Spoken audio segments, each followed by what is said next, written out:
Hi, everyone, and welcome to Quarantech Tuesday. As we wait for everyone to jump on here, I'll give a brief introduction. I'm Abby Weber, and I'll be your host today. I work on the marketing team here at Blue Ring Stencils, and for today's webinar, we are excited to be featuring Greg Smith, Manager of Stencil Technology, to discuss improving yields through stencil design. Today's webinar will be recorded and will be available to you through a link that you'll get in your email tomorrow. We would love to hear from you during today's presentation, and there will be time for a Q&A session towards the end. You'll see the Q&A tab at the bottom of your screen, so feel free to throw any questions you have in there. If we don't get to your question today, we will be sure to follow up, or you are always welcome to contact us directly. Now let's jump right in. Greg, you have the floor. All right, thank you. So my name is Greg Smith. I'm the manager of Stencil Technology here at Blue Ring Stencils. And today I'm going to talk about the subject stencil design to improve yields.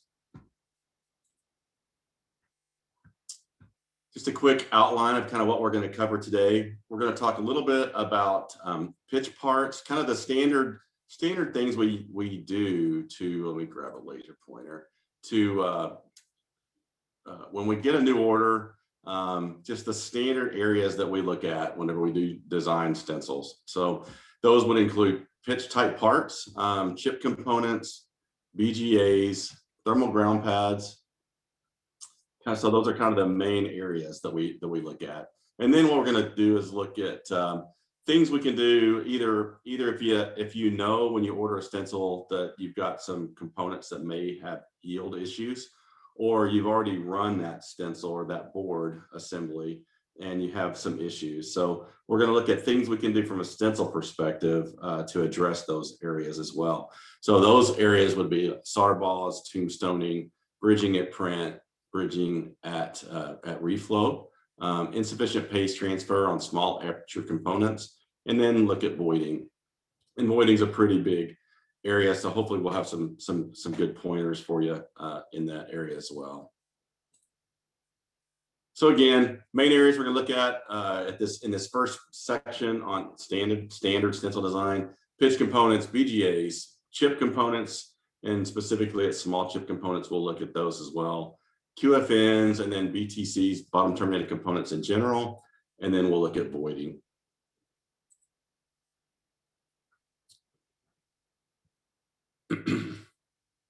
So let's look at pitch parts first. So I always like to start these sessions by kind of talking about what IPC says. So IPC specifically talks about pitch type parts. You know, when this specification was written, really they were talking about, you know, leaded SMD type parts, J-lead, gold wing type components. But what they said was the general rule was a 1 to 3 mil reduction in width and length. So and that's a pretty good rule, except for there's certain times when we have to be careful with that. And let me show you what that means. So in this particular example, it's a 0.5 millimeter pitch. So edge to edge is 0.5 millimeters, or 19.68 mils or 20 mil pitch is what we kind of round that up to. So if we start out with a 14 mil wide copper pad, which we see in some cases, and we just make a 2 mil reduction in width, then that gives us an aperture that is 12 mils wide. And so if we make the aperture 12 mils wide and it's 19.68 mils wide from center to center, then that leaves us with a gap between the apertures or the paste deposits of 7.68 mils. So what we've seen through the years is sometimes those differences or those gaps can be small enough where we'll see some bridging. So the rule that I like to use, and really this is kind of time tested, so I didn't invent it, but we've been using this through the years for a long time, is what we call the half pitch rule. So it basically says that if the pitch is, let's say in this case, 0.5 millimeters, 20 mil pitch, half the pitch would be 9.8 or 10 mils wide. So we would make the aperture 10 mils wide on a 20 mil wide pitch. That always gives us a gap the same width as the aperture. And it seems like through the years, again, when we follow that rule, we have rarely see bridging from customers. This is just kind of a graphic that shows the difference. So if we strictly went by IPC guidelines over here, you can see we've got that 7.68 gap. Over here, if we use the half pitch rule, we have just that 10 mil gap. And so it would be a much better or much less chance of bridging if we follow this guideline. So that's kind of what we normally use as our general guideline when we see any pitch type part. So any kind of repeating image or structure. And then again, this is with solder mask dams in between. So this rule we'll talk about if there's not here just in a minute, which is here in this slide here. So if for some reason we have a 25 mil pitch part or less, and there's just one large area that does not have solder mask on it, so there's no solder mask dams in between the individual leads, then we would apply an additional 1 mil reduction. So let's say it's a 20 mil pitch, we would make the apertures 10 mils wide.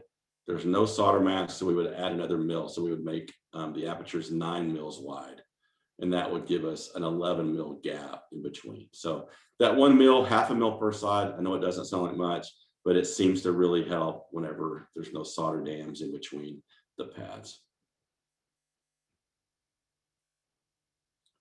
So let's move to chip components now. So chip components, 0402s and greater.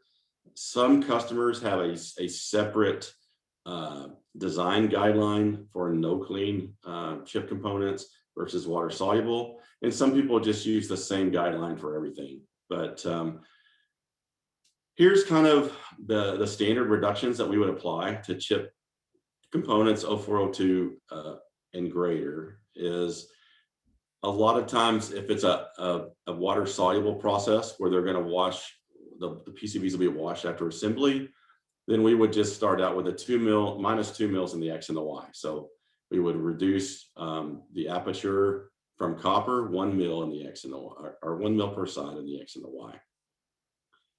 Then if it's a no clean situation and we're worried about solder balls, the customer's worried about solder balls, then these are kind of the three standard designs that people use for solder ball mitigation. So the standard home plate's kind of been around forever, time tested. A lot of people will use that. And then the other two that have been kind of used in the more recent, I'll say more recent, last 10 or so years, would be an inverted home plate and a U shape. The reason I like these two patterns is because it removes paste at the inside center of the pad. And so if you can imagine, if you place a part down into the solder deposit, as the part is placed down into the solder paste, some can squeeze, in between the two pads. So in this case, with a regular home plate, there's still that area in here that could squeeze in between the two pads. And then of course, the straight rectangular pad can also create that opportunity.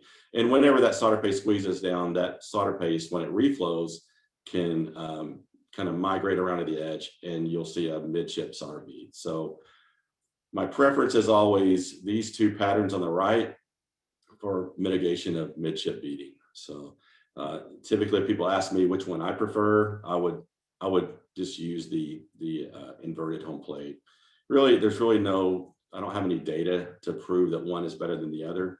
I've just seen less solder balling with these two than this one here. So one thing I've seen over time with the U shape is that this little piece that sticks up, and I know it's similar to this triangle, but sometimes these two little areas can cause, this area can cause the underside wipe to get caught on that. And so if we radius these corners, that helps. And the same thing here, as long as these corners are radius, we can kind of prevent that. So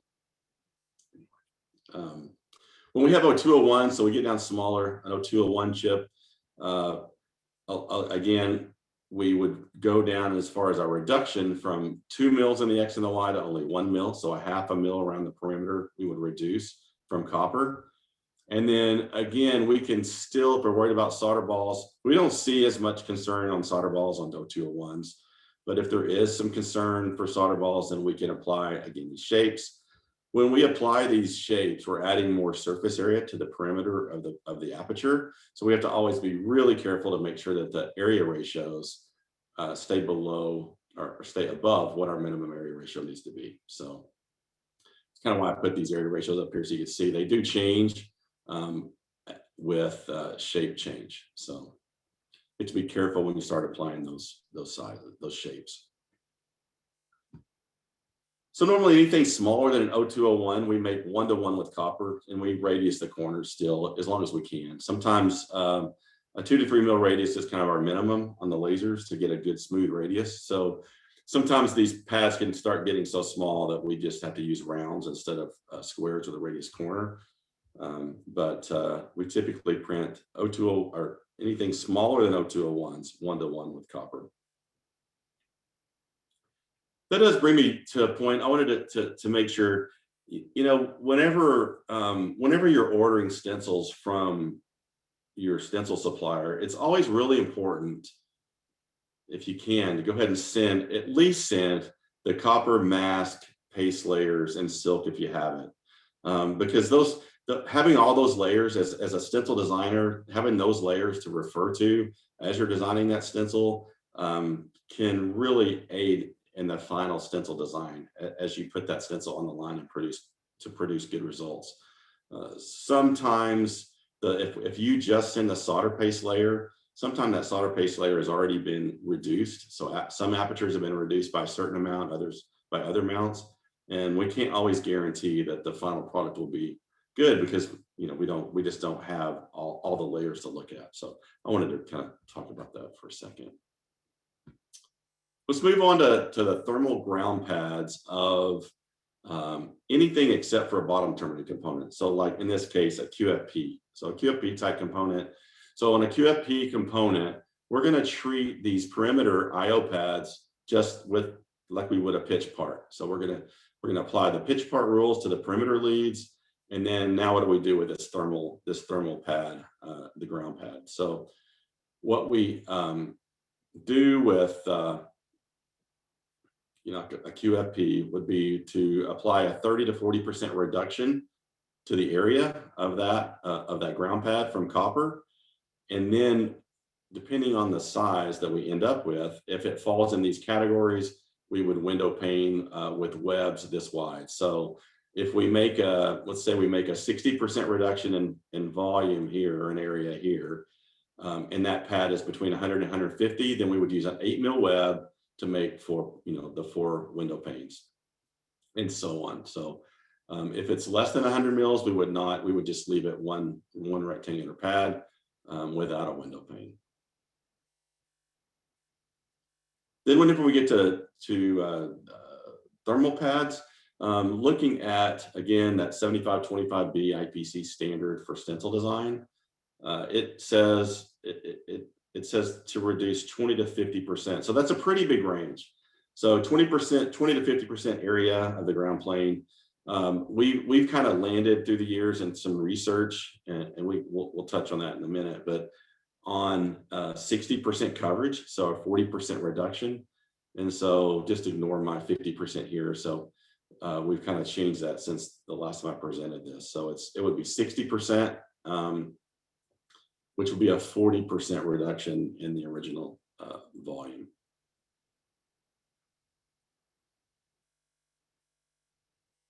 And then if it's a QFN and we want to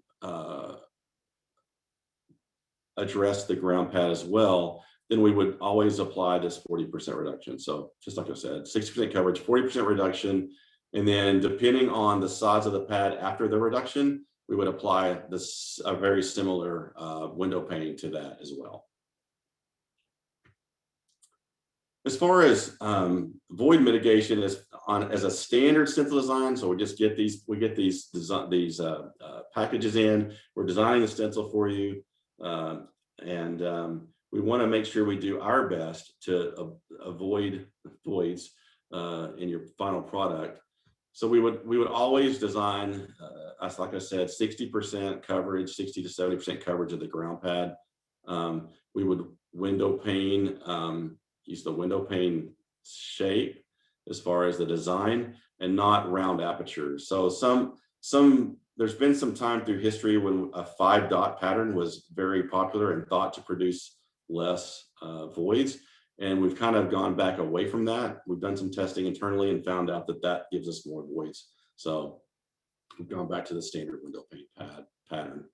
And then keep the webs thin to reduce voids. So we don't want to make these webs really thick and push these pads out to the edge of the copper ground pad perimeter.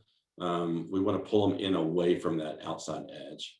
And then if there are open or vias that aren't covered, non-capped vias, then we don't want to print over those. So typically, depending on the pattern of those vias, we will cover those during the printing process. And if we can, we'll try to, well, we have to run the webs through those vias to keep them kind of tabbed and sitting in place. So, and those are usually pretty custom designs whenever that happens.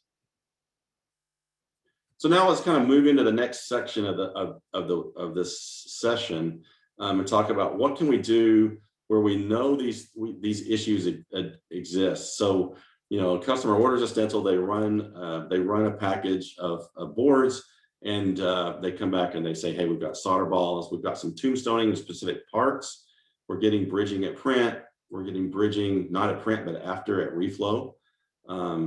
Another one we hear from customers is insufficient solder from time to time on leadless devices, although that's kind of getting less and less. And then finally, voiding. What are some more things we can do with voiding? So when a customer calls me and says, hey, Greg, I've got some mid-chip solder beads on these specific parts. I kind of chose an 0201 here. I've got it circled there. But you know, what can we do? Can you help us figure out a way we can make a new stencil and get rid of that? So the first thing I do is I draw out the package itself in Gerber. So in this case, maybe I took a 1 mil line and I drew this 0201 component to the standard size, right? And then I can overlay that design onto the pad set and see how how that part is going to sit in the solder paste. So visually, when I first do that, I like to see the outer perimeter of the part about midway through the solder paste deposit. And so in this case, you can see it's about 2/3. It's about a third underneath the component, and about a third behind it, and then a third up underneath it. So maybe in this case, we may see some solder balls, because if this is truly getting printed 1-to-1 with copper. So like we said earlier, we would recommend either a U-shape or an inverted home plate, right? So we want to just remove some of the solder paste that we're printing up under the part.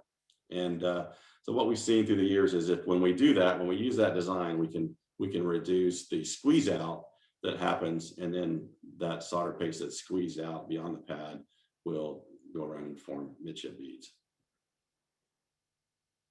Tombstoning is another kind of a nuisance we hear that customers are having yield problems with time and time again.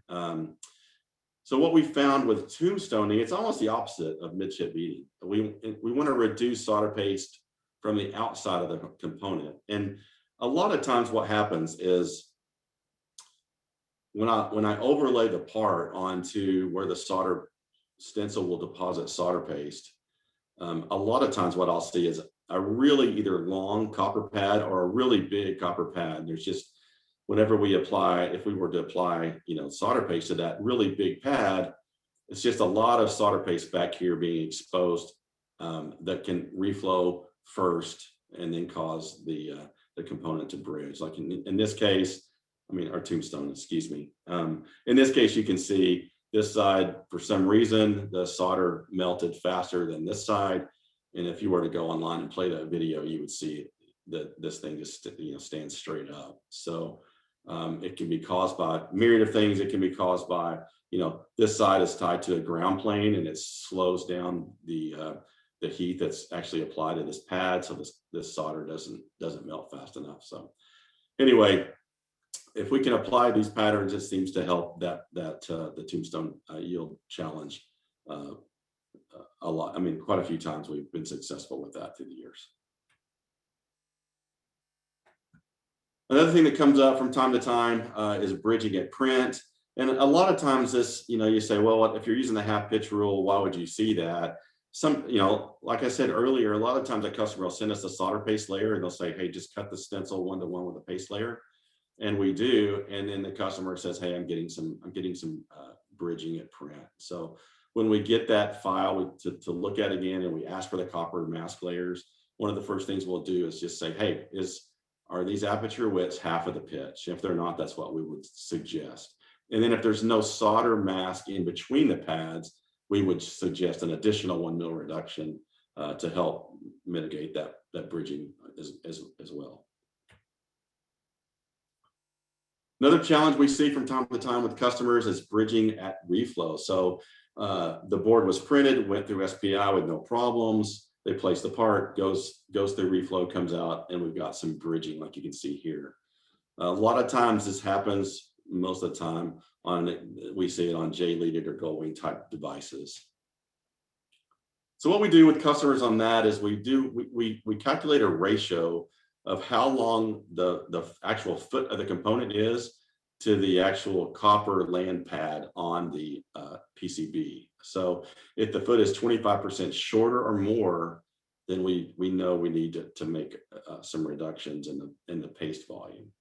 And what happens, or theoretically what we think is happening, is if we print paste on this really long copper land pad, as it reflows, that paste wants to migrate towards the exposed copper on the lead, and it'll pull into the copper, and then it'll work its way up the shoulder, and at some point it can't go any further, so that liquid solder will actually start to pool around that lead. And if it's happening on 2 consecutive leads, then that pool of solder will bridge. So the solution is to reduce the volume. And the way we do that is we create a ratio of the actual foot, which is one reason anytime you ask us to look at that particular yield problem, we'll ask you for the component drawing. That's not something we would normally get with the stencil order. But we would calculate a ratio of the length of the land pad, copper land pad, to the foot. And then if the foot length is 75% of the land pad, we would suggest a 10% reduction. 25 to 50% of the land pad, a 25% reduction. And then if it's 25% of the land pad, or actually less than 25%, we would suggest a 40% reduction. And then not only do we have to make a reduction to the aperture length, then we would typically, depending on where the foot of the component sits in the solder paste, in this case, the foot is blue, right? So we would need to move this new aperture down where it's centered on the foot of the component. So this gold would be the reduced, moved new aperture. And then from time to time, we'll have a customer. We really see very few of these issues anymore. I think the industry as a whole has gotten so much better designing bottom to mid components into boards. But from time to time, we were seeing this quite a bit, where we were just getting insufficient solder on the leadless devices. So we did come up with a calculation of how to calculate how much additional volume we need on the solder deposit. And so this is the calculation we use here. I'm not going to go through it, and then what we do is we would overprint the toe of the QFNs to add that additional volume. So that seemed to kind of fix that problem whenever that comes up. And then another one we hear about with insufficient solder, if it's not on a, let's say it's not on a pitch part, so that the apertures, everything's fine. It looks like everything is designed well, except for maybe it's just an extremely small aperture. And there's a lot of variables when you're printing solder paste, other than just the stencil. So that the type of solder paste, whether it's water soluble or no clean, all those variables can contribute to how well that solder paste releases from the aperture. So if you're just not getting good release from the aperture, and the area ratio is very close to the minimum area ratio we can live with an uncoated stencil, one option for you would be to use a ceramic nano coating. So our product would be nano slick gold. And one thing for you to remember is only ceramic nano coatings improve transfer efficiency. So only the sprayed on, baked on type coatings actually let more paste release from the aperture. The wipe-on nano coatings are even our wipe-on nano coatings, they don't help solder paste release from the apertures. So just remember that. They're good for a lot of other things. Any nano coating is better than no nano coating, but our micro shield nano slick or nano coating does not aid in solder paste release. And if you do use the nano slick gold coating, kind of here's some guidelines that we publish that you should expect from the as far as aperture release. So our standard foil uncoated, we're confident that we can print down to 0.6 area ratios. If you add nano slick gold to that, we can go down to 0.5. And then our ultra slick, we've had really good luck at 0.55 area ratios with no coating. And with the coating, we've gone down to 0.48. I mean, I'm confident with 0.48. I've had customers go even lower than that. So, there was a paper done a few years ago, and back actually quite a few years ago, 10 years ago, even then saying that nano coatings can improve yields 10 to 70%. So that's kind of been an accepted fact as the years have gone by, and these coatings are getting better and better. So let's look a little bit about voiding, some design ideas. So let's say you run your boards and you're having some voids. You have to go back and you come to the Stencil house and you come to us and you say, hey, what can we do to improve these voids even more? One thing that you have to remember is that we've done some work that show the window panes, just the standard window pane that, that's been around forever, produces less voids than like the 5-dot pattern. So there's some work that's been done on that. So in 2019, we wrote a paper and presented at SMTAI that looked at, just as you say, we use a window pane, it's pretty broad. So do you use a window pane with 4 squares and really wide, a really wide gap? Do you use, 4 squares and a really narrow gap? Do you use 9 squares? A lot of squares. What produces the least amount of voiding?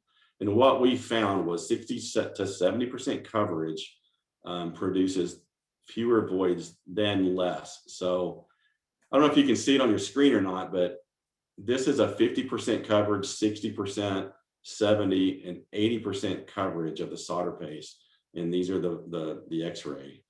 And you can see as in both of these images with different designs, in general, you see less voids as the volume increases. So that's why we like to keep the volume at that 60 to 70% range. When you get over 70%, you start having to be careful with getting some skew and shift. So even at 80%, we saw void percentages go down a little bit more. And but once you get to over 70%, again, we have to start worrying about shift and skew, and that can cause bridging, obviously, on the perimeter IO pads. So that's why we kind of stay at that 60 to 70% on recommendations. Now in 2020, we wrote a paper and presented actually at Apex right before really the COVID lockdown started. But we presented a paper. We had heard or seen, we'd seen another presentation on a paper that showed overprinting the IO pads at the toes could reduce voiding on the thermal pads in the middle and the thermal ground pads.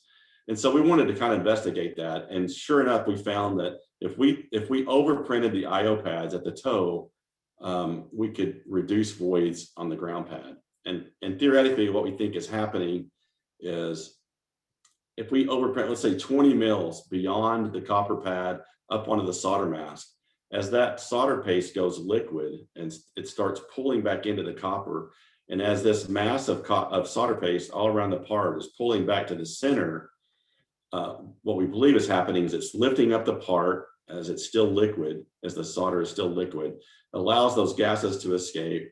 And then as the solder freezes, that everything kind of goes back down and snugs up, and then we end up with less voids. And so we saw in all these different packages, we looked at QFN 4s, 7s, and 10s, and all of them showed a significant difference in voiding on the ground pads when we overprinted the IO pads from 10 to 20 mils on the toe. So really interesting. There was actually another presentation just behind ours, completely a different research paper that showed the same results. So in conclusion, application of our standard industry edits can improve overall yields. The U-shape inverted home plate apertures reduce solder balls or midship solder beads. Reverse U-shape or reverse inverted home plates, those designs can reduce tombstoning. The half pitch rule really is a time-tested method to prevent bridging at print. When bridging after reflow is present, really you have to look at the size of the PWB land pad versus the actual component lead or the foot to calculate kind of what kind of volume reduction you need to apply to reduce those bridges or eliminate those.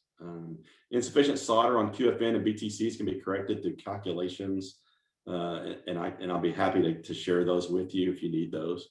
Adding a ceramic nanocoating improves solder paste transfer efficiency, so you'll always get more. You'll get more solder volume deposited on small area ratio apertures. So just to clear that up, and if any of you have any questions, you don't really get more volume on anything above the 0.6, 0.66 IPC recommended size. I mean, maybe a little bit from 0.6 to 0.7, but in general, at that point, you're pretty much releasing all the solder paste. That's why you have those areas of area ratios. So, and then stencil aperture designs, percent coverage, overprinting the toe of the IO pads, and then not printing over unplugged or open vias can all reduce voiding. Those are all tools we can pull out of the tool belt to kind of really fine tune a stencil when we're trying to reduce voiding on specific parts. So that's all I have. If you have any questions, we'll have some Q&A time. Thanks, Greg. Yeah, let's open the floor for questions. I think I saw a few come in here about nano coatings. Can nano coatings help reduce bridging defects on small features? Yes. There's a lot of papers out from us and other people that talk about nano coating. So it's not only going to help more solder paste release, it's going to make the solder paste deposit be much more crisp and clean. And you can see that if you look at other variables like the coefficient of variation. If you look at that data, you can see that that's happening. Great, thank you. And can nano coatings help to minimize or eliminate solder balls? I think, yeah, yes and no. So the nano coating is going to prevent, so whenever the stencil gaskets to the PCB, if that gasket isn't perfect and the solder paste squeezes out between the bottom of the stencil and the top of the PCB, whenever the stencil lifts, the nano coating prevents the solder paste from sticking to the stencil and lets it go and release to the board. If you don't have a coating on it, then some of the solder paste will stick to the bottom of the stencil, some of it will stick to the board, and the second print will be even worse. And so if you get enough solder paste, deposited where you don't want it, then that can cause solder balls. So yes, it definitely can prevent solder balls. Great, thank you. For soldering on 300 micron feature size, is 6 mil stencil preferred compared to 4 mil stencils? So I'd have to do the math there and really kind of see that. But what we would determine the foil thickness by area ratio. So we would take, whether that feature is square, rectangular, round, we would calculate the area ratio of that feature. And if it was 0.6 or lower, then we would either say you need to, depending on how much lower it is in that 0.6, 0.66 range, we would say, okay, we can either lower the thickness of the foil, we can use a nano coating, or we may want to use a combination of the two. So really I use area ratios strictly to determine foil thickness. Sounds good. Does BRS offer a guarantee that the root cause analysis service will solve a yield issue? And do your competitors offer a similar service? I'm not sure what services our competitors offer. That we can't offer a guarantee, and the reason is because there's so many variables involved. So let's say we're trying to solve an issue with a customer. Let's say voiding. Voiding is really challenging on, let's say, on the ground plane of a QFN. You have a customer wants 25% voiding or less, and you're at 33%. You're close.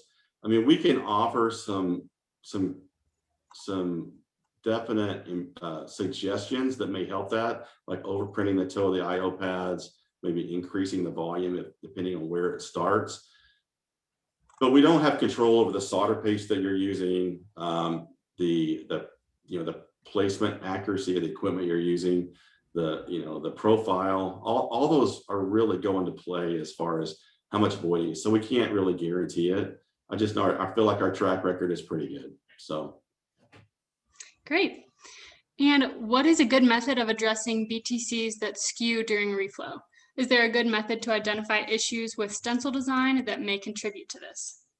I mean, one thing that comes out in my mind with that BTC skewing is I see that with LEDs quite often, and some LEDs that have a very large pad on one side and a small pad on the other. So typically when I think of skewing, I think of excess volume, and for some reason when the solder paste is going liquid, then the part is starting to move around in the oven. And so I would usually look at the volume or the area that's being covered and the stencil thickness in that area to make sure that we couldn't reduce the volume to prevent that skewing. That's typically what we've been successful doing, like on LEDs. Awesome. Do you recommend a radius in the aperture's corners regardless of aperture size? Yes, as long as we can physically put that radius in there. So like I said earlier, I think I said we typically like to use a 3 mil radius. We put a 10 mil radius on most apertures. So yes, the answer is yes. We would always recommend a radius in the corners. Sounds good. For QFN voiding, how much do you overprint the IO pads?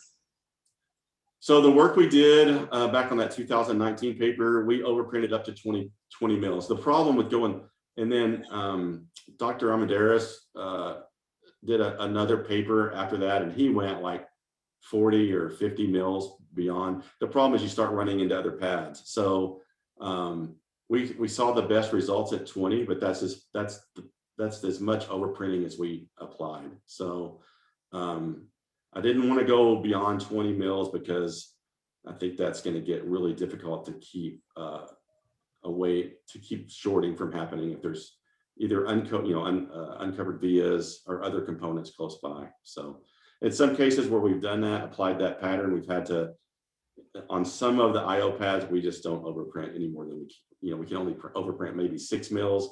And then maybe on the majority of them, we can overprint 20 mils. And so. Great. And how can we reduce solder balls that get trapped underneath QFNs between case ground and leads? We've tried reducing ground pad volume, but still get trapped solder balls. So the first thing I'd probably look at when I opened up the package would be, so let's say, I kind of touched on this earlier, but let's say if you have, you want 60% coverage on the ground pad. So the width of those webs can be kind of, the width of the webs, if they're too wide, it pushes those 4 pads way out to the edge of the copper on the ground plane. And if they get too close, then when those volatiles are happening during reflow, sometimes you can get some, I don't want to call it splattering, but you can get solder balls. And so what I found is if we can just keep those webs, 8, depending on the size of the component, but let's say if it's a small component, instead of that web being 15 or 20 mils wide, make it 8 mils wide. You still have avenues for gases to escape during reflow, but you're pulling in the copper deposit further away from the perimeter of that ground pad. And I found that helps for that. Awesome. Will inverted home plating eliminate solder balls under SMD components? Yes, I've had more luck through the years reducing solder balls with that inverted home plate versus a standard home plate. Yes. Sounds good. Can tombstone defects occur due to non-optimized reflow profiles? Yes. Yes, because I mean that, and again, it kind of goes to what I said earlier. If we can just because we give you a new stencil with an, let's say, a reverse inverted home plate, or we've taken solder paste away from the outer edge, just that change alone may or may not solve the tombstone problem. So, that tombstone problem could be also partly caused by board design, with one pad maybe tied to the ground and the other pad not, the way they do that at design. It could also be caused by profiling as well, and even the solder paste sometimes. So. Mhm. When would you recommend a welded step stencil over a machined step stencil and vice versa? So welded steps are in general, I would say 95% of what we produce on a daily basis. And they work very, very good. So I did a paper, I believe it's early 2019. We looked at welded steps and machine steps. What we found was, depending on the real estate, so with a welded step, we needed about 20 mils from the edge of the step down to the edge of the aperture to allow for that the squeegee to transition down into the pocket. With a machine step, we saw good success at 10 mils. So if I had a customer that we just didn't have any real estate, we still needed a step, and there was less than 20 mils of a gap between the edge of the aperture and the edge of the step, then I would say we would need to do a machine step. There's other cases where machine step is sometimes the only option for us when a welded step just won't work, whether it's a really large area or sometimes a really large area, or there's an aperture that needs to cut across the edge of the step.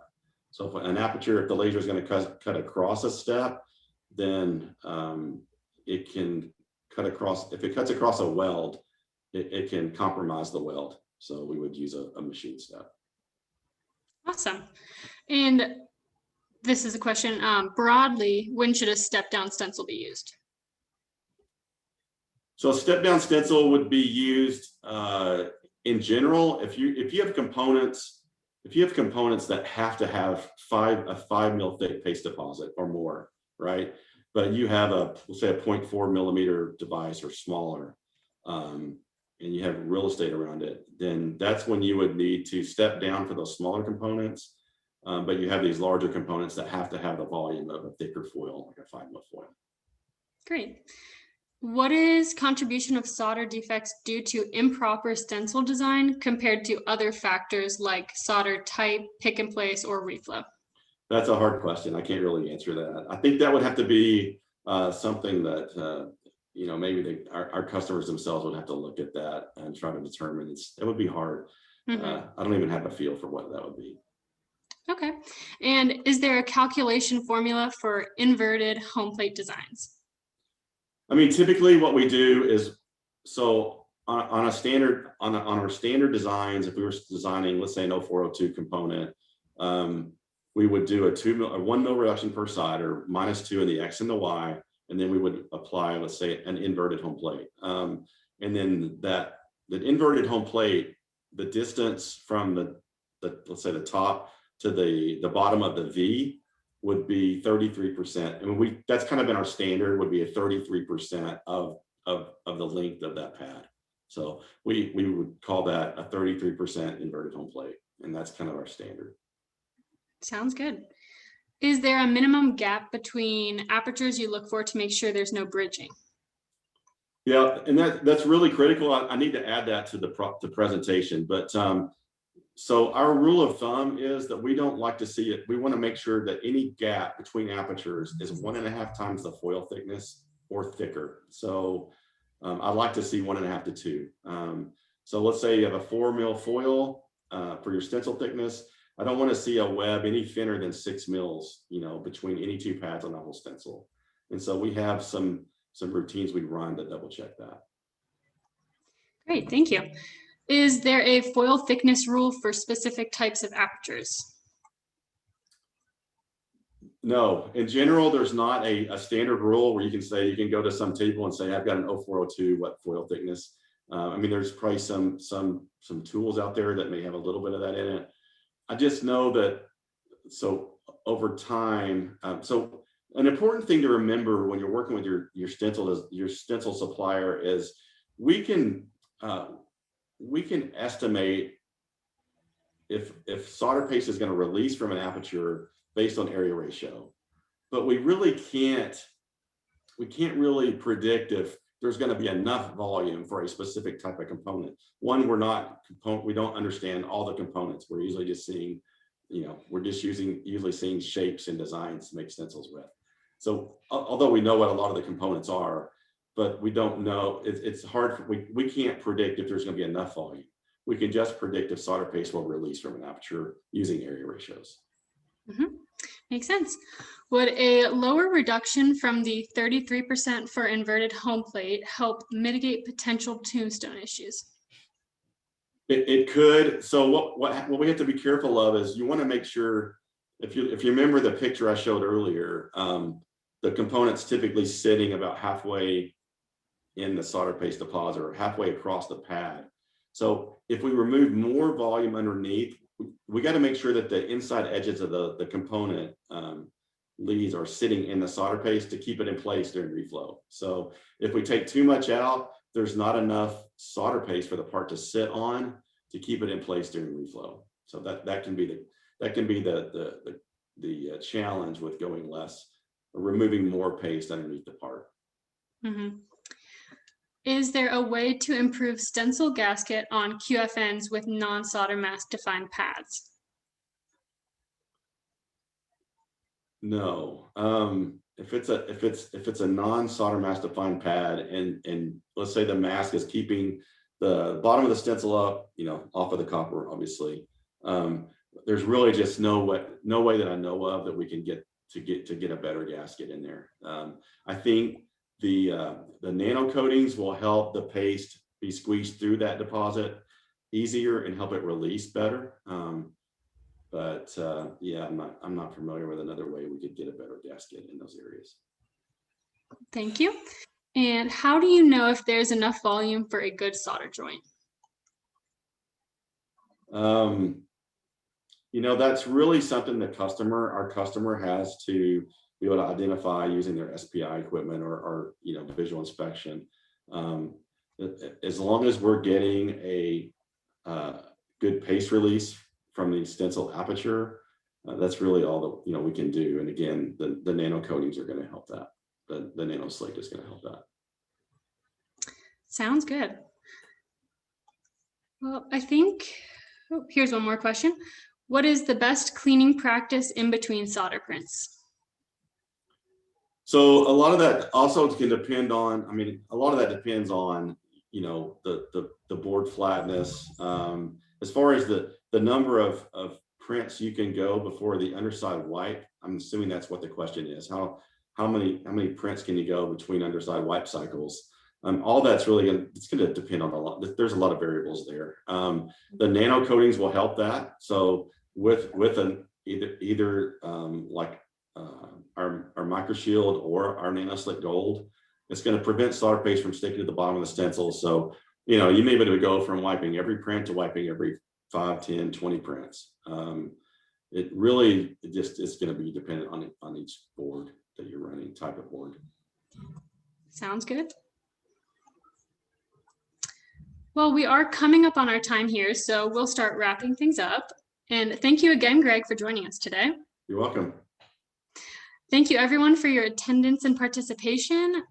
Just as a reminder, this webinar was recorded, and you can access it through a link you'll receive in your email.